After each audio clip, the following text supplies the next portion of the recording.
हाय dear students, good morning. आइए इसके पहले जो हम लोग पढ़े थे, जो बताया मेन मुद्दे पे सीधे हम लोग चलते हैं कि हम लोग प्रोनाउन पढ़ रहे थे और प्रोनाउन के बाद जो आता है आपका एडजेक्टिव है। जैसा कि हमने बताया था कि वहाँ पे हम पार्ट ऑफ स्पीच पढ़ते हैं तो वहाँ पे हमारे जो बताए गए थे पूरे, ठीक है, उसके बारे में न पढ़ के हम क्या करते हैं कि क्रम जो इसका होता है इधर से उधर पढ़ी उससे मतलब नहीं होता है। आप नाउन या प्रोनाउन जैसे मान लीजिए पहले पढ़ लेते हैं तो उससे क्या होता है कि हमारा एडजेक्टिव जो होता है बहुत ही आसानी से समझ में आता है। इसीलिए नाउन और प्रोनाउन को सबसे पहले पढ़ा जाता है, क्योंकि एडजेक्टिव का काम ही होता है कि विशेषता बताने वाला। अब विशेषता किसकी बतलाएगा? उसके लिए इंसान चाहिए, चाहे वस्तुएं चाहिए। तो इंसान और वस्तुएं किसमें मिलेंगे? आपको नाउन में मिलेगा। तो नाउन इसीलिए आपको पढ़ा दिया गया और बता दिया गया। आपको जो भी सस्पेंस हो तो आप पीछे जाके वीडियो में आप देख सकते हो, आपको वहाँ पे पूरा सोल्यूशन मिल जाएगा आपको, ठीक है। नाउन भी बताया गया आपको, प्रोनाउन भी बता दिया गया। अब हम पहुँचने वाले हैं, पढ़ने वाले हैं, आप एडजेक्टिव पढ़ने वाले हैं। एडजेक्टिव के बारे में हम चर्चा करेंगे, यानी यहाँ पे बताएंगे कि हमारा एडजेक्टिव का प्रयोग क्यों होता है, कैसे किया जाता है और कहाँ पे किया जाता है। जैसा कि आपको सभी को पता हो कि एडजेक्टिव होता है कि एडजेक्टिव का परिभाषा सभी बच्चे जानते हो, छोटे से लेकर बड़े जो भी पढ़ते हैं, जो भी आपका जूनियर चाहे सीनियर क्लास हो, सभी लोग जानते होंगे कि जो नाउन और प्रोनाउन की विशेषता को बतलाता है उसे ही हम क्या कहते हैं? एडजेक्टिव कहते हैं। तो बात सही है कि नाउन और प्रोनाउन की विशेषता को बतलाएगा तो हमारा एडजेक्टिव हो जाएगा। लेकिन साथ ही साथ हम ये भी पढ़ेंगे कि उसका यूज कितने प्रकार से होता है। तो यहाँ पे हम आपको हम बताएंगे कि हमारा एडजेक्टिव का जो यूज होता है दो प्रकार से होता है, ठीक है। दो प्रकार से उसका यूज हम कर सकते हैं, उसके बारे में हम चर्चा करेंगे कौन कौन से दो प्रकार होते हैं। और ये भी हम यहाँ पे पढ़ेंगे कि एडजेक्टिव कितने प्रकार के होते हैं, ठीक है। ये भी आपको इसमें बताया जाएगा। इसीलिए आप वीडियो पूरा देखें और अंत तक देखें, तभी आपको निश्चित रूप से समझ में आएगा। तो आइए चलते हैं, देख लेते हैं कि एडजेक्टिव हमारा होता क्या है। कुछ एग्जाम्पल के जरिए हम देख लेते हैं। एडजेक्टिव मीन्स आपको पता है होता है आपका विशेषण। अब देखिए विशेषण जो हमारा है, आप हिंदी में भी पढ़े होंगे, हिंदी में भी आपको पता होगा कि विशेषण क्या होता है, ठीक है। जो नाउन और प्रोनाउन की विशेषता को बतलाएगा उसे हम क्या कहेंगे? एडजेक्टिव कहेंगे, ठीक है। तो आइए हम देख लेते हैं, एग्जाम्पल के जरिए समझते हैं, सबसे आसान हो जाएगा एग्जाम्पल के जरिए से।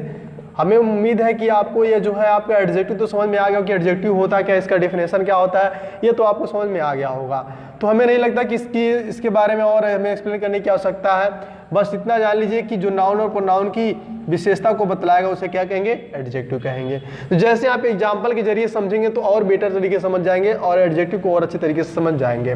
जैसे मान लीजिए आपका दिया है Ram is a good boy. अब देखिए Ram is a good boy, Ram एक अच्छा लड़का है, ठीक है। अब देखो राम की विशेषता क्या है, यानी राम आपका क्या है? नाउन है ना। अब नाउन की विशेषता को बतलाएगा उसे हम क्या कहेंगे? एडजेक्टिव कहेंगे। या तो प्रोनाउन हो या तो नाउन है। तो यहाँ पे राम दिया है, Ram is a good boy, Ram अच्छा लड़का है। राम की विशेषता क्या है जी? क्यों है? अच्छा है, ठीक। तो यहाँ पे आपका दिया है जो अच्छा, यानी जो आपका गुड होगा वही आपका क्या हो जाएगा जी? एडजेक्टिव हो जाएगा। यानी जो आपका नाउन या प्रोनाउन की विशेषता बतलाता है एडजेक्टिव कहलाता है, आपको पता ही है।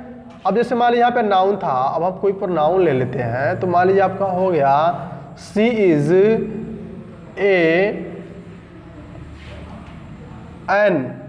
HONEST honest girl. अब देखिए वो एक ईमानदार लड़की है, ठीक है। अब वह एक ईमानदार लड़की है। अब देखो वह क्या है? एक प्रोनाउन है, यानी यहाँ पे दिया गया सी आपका क्या है? एक प्रोनाउन है। सी के स्थान पे सीता लिख लो, यानी कोई भी स्त्री का नाम लिख लो चलेगा। तो सी आपका यहाँ क्या? प्रोनाउन है। ऊपर वाले में क्या था जी आपका? यह नाउन है, ठीक है। अब यह क्या आपका? प्रोनाउन है। तभी आपने एडजेक्टिव का परिभाषा भी देखा कि जो नाउन और प्रोनाउन की विशेषता को बतलाएगा उसे हम क्या कहेंगे? एडजेक्टिव कहेंगे। तो आपका सी दिया है, तो सी इज एन ऑनेस्ट गर्ल, वह एक ईमानदार लड़की है। यानी वह कैसी लड़की है जी? ईमानदार है। तो यहाँ पे जो ऑनेस्ट दिया है यही आपका ऑनेस्ट, यही आपका क्या हो जाएगा जी? एडजेक्टिव हो जाएगा। तो उम्मीद करते हैं कि दो ही एग्जाम्पल के जरिए आपको समझ में आ गया होगा, और नहीं आया तो बहुत ढेर सारा अपने पास से भी एग्जाम्पल बनाना सीख जाइए, ठीक है। उसकी क्वालिटी बताएगा, उसकी दशा को बतलाएगा, वही हमारा क्या होगा? एडजेक्टिव कहलाता है। जैसे यहाँ पे सी इज ऑनेस्ट आपका क्या हो गया? आपका एडजेक्टिव होगा। Ram is a good boy, good आपका क्या हो गया? एडजेक्टिव हो गया। यहाँ पे हम कह सकते हैं द पेन इज व्हाइट, कलम कैसा है जी? व्हाइट है। व्हाइट क्या है? इसकी विशेषता है, या सफेद है। जैसे मान लो कोई कलम लाल है तो लाल उसका क्या हो जाएगा? वो भी आपका एडजेक्टिव हो जाएगा। यानी जो नाउन और प्रोनाउन की विशेषता को बतलाता है उसे हम क्या कहते हैं, एडजेक्टिव कहते हैं। आपको इतना समझ में आ गया होगा। आइए हम चलते हैं किस प्रकार से इसका यूज किया जाता है। ठीक है, चलिए अभी हमने आपको बताया था कि यहाँ पे जो हमारा एडजेक्टिव का जो यूज होता है वो हमारा दो प्रकार से होता है। ठीक है, दोनों प्रकार यहाँ पे दिया भी है कि यूज ऑफ एडजेक्टिव, यानी एडजेक्टिव का जो यूज होता है वो दो प्रकार के, जैसा कि आप यहाँ पे देख भी पा रहे हो कि पहला आपका क्या एट्रैक्टिव यूज और दूसरा क्या आपका प्रेडिक्टिव यूज। ठीक है, एट्रीब्यूटिव यूज और आपका क्या प्रेडिक्टिव यूज, यानी दो प्रकार से इसका प्रयोग किया जाता है। किसका, एडजेक्टिव का। जो पहला क्या एट्रीब्यूटिव यूज हमारा जो होता है जब किसी एडजेक्टिव का प्रयोग नाउन के पहले होता है, यानी जब किसी एडजेक्टिव का प्रयोग क्या करेंगे हम नाउन के पहले करेंगे। नाउन तो आपको समझ में आ रहा होगा, नाउन आप जानते भी होंगे। ठीक है, जब किसी एडजेक्टिव का प्रयोग क्या करेंगे नाउन के पहले करेंगे तो वो यूज कौन सा कहलाएगा, एट्रीब्यूटिव यूज कहलाता है। जैसे कि यहाँ पे आप देख पा रहे हो कि जैसे मान लो he has a red pen, अब इसमें पेन हमारा क्या है जी, नाउन है। इतना तो समझ में आ रहा होगा। ठीक है, यानी हमारा जो पेन आपका क्या है, नाउन है, और नाउन के पहले आपका क्या दिया है, रेड। अब रेड एक क्या है, कलम कैसा है, लाल है, तो ये रेड। अभी आपने पढ़ा कि हमारा एडजेक्टिव का डिफिनेशन आपने पढ़ा कि जो नाउन और प्रोनाउन की विशेषता को बतलाएगा उसे क्या कहेंगे, एडजेक्टिव कहेंगे।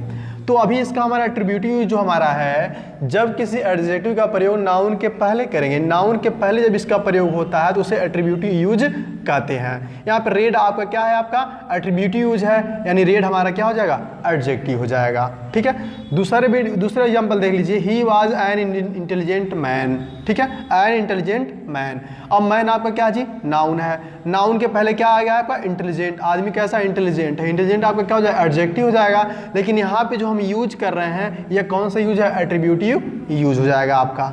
ठीक है, एट्रीब्यूटिव यूज आपको समझ में आ गया होगा। यानी जब किसी नाउन का प्रयोग जब किसी एडजेक्टिव का प्रयोग आप नाउन के पहले करिएगा तो आपका एट्रीब्यूटिव यूज कहलाएगा। ठीक है, अब दूसरा नंबर हम देख लेते हैं। जैसा आप देख पा रहे हो कि प्रेडिक्टिव यूज, जब किसी एडजेक्टिव का प्रयोग नाउन के पहले नहीं होता है, यानी जब किसी नाउन का प्रयोग क्या होगा कि जब किसी नाउन का प्रयोग जो होगा, ठीक है, यहाँ पे देख पा रहे हो कि किसी नाउन के पहले नहीं होता है, यानी प्रेडिक्टिव यूज का जो प्रयोग किया जाता है वह नाउन के पहले नहीं किया जाता है। और जब उसके पहले नहीं किया जाता तो इसे क्या कहेंगे, प्रेडिक्टिव यूज कहते हैं।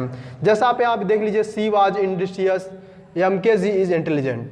अब देखिए यहाँ पे इंडस्ट्रियस और इंटेलिजेंट के बाद कोई भी वर्ड नहीं है। ठीक है, और यहाँ पे कोई वर्ड होता क्या, नाउन यहाँ पे होता तो यह कौन सा हो जाता, एट्रीब्यूटिव यूज हो जाता।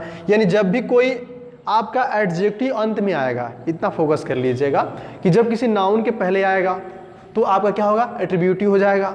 और जब किसी प्रेडिक्टिव यानी एडजेक्टिव के बाद, यहाँ पे देख पा रहे हो कि यहाँ पे एडजेक्टिव दिया है ना, इसके बाद अगर कोई नाउन नहीं रहेगा तो क्या होगा, प्रेडिक्टिव यूज कहलाएगा। ऐसा बहुत से सेंटेंस मिलते हैं और बहुत से लोग कंफ्यूज हो जाते हैं, लेकिन आप यहाँ पे अगर एक बार देख लेंगे, ठीक है, तो निश्चित रूप से आपको समझ में आ गया होगा। उम्मीद करते हैं कि अच्छे तरीके से समझ लेंगे। अब हम अगला जो वीडियो हमारा बनेगा वह बनेगा काइंड्स ऑफ एडजेक्टिव के बारे में। तब तक के लिए धन्यवाद।